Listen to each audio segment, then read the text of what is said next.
Aasta keeleteoks valiti õigekeelsus sõnaraamat, mis sümboliseerib eesti keele püsimist.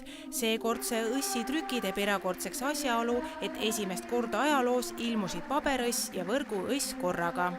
Koos õssiga on eesti keel väga rikas selle poolest, et õssi kõrval on ka eesti keele seletav sõnaraamat. Aga õssi traditsioon on 100 aastat vana, nii et viimati ilmunud õss täiendab meil siis seda õsside pikka rida. Minu soov oleks edaspidi, et me jõuame õssiga sinnamaani, et õssi oleks võimalik riigieksamil kasutada ka lausa e-vormis. Nii nagu meie Eesti riigis suudame ära korraldada e-valimised, nii võiksime me ära suuta korraldada ka e-riigieksami.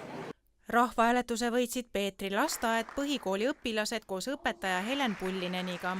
Õpetaja eestvedamisel täidavad lapsed juba 3. aastat vihikut, kuhu kirjutavad iga päev üles enda jaoks olulisi sündmusi ja ka muresid. Tegelikult ju laps kirjutab läbi kas või selle, mida ta kuuleb koolis tunnis või kuskilt mujalt, televiisorist, üldse ühiskonna probleeme ja ma arvan, et see kõik tegelikult suurendab sõnavara, sest kui sa juba läbi oled kirjutanud, siis küll ta ka paremini meelde jääb.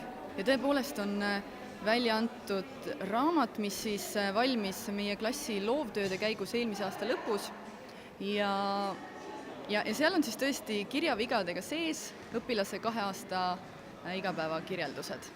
Keeleteo konkursiga tunnustati tegusid, mis tõstavad eesti keele tuntust ja väärtustavad eesti keele õpetamist.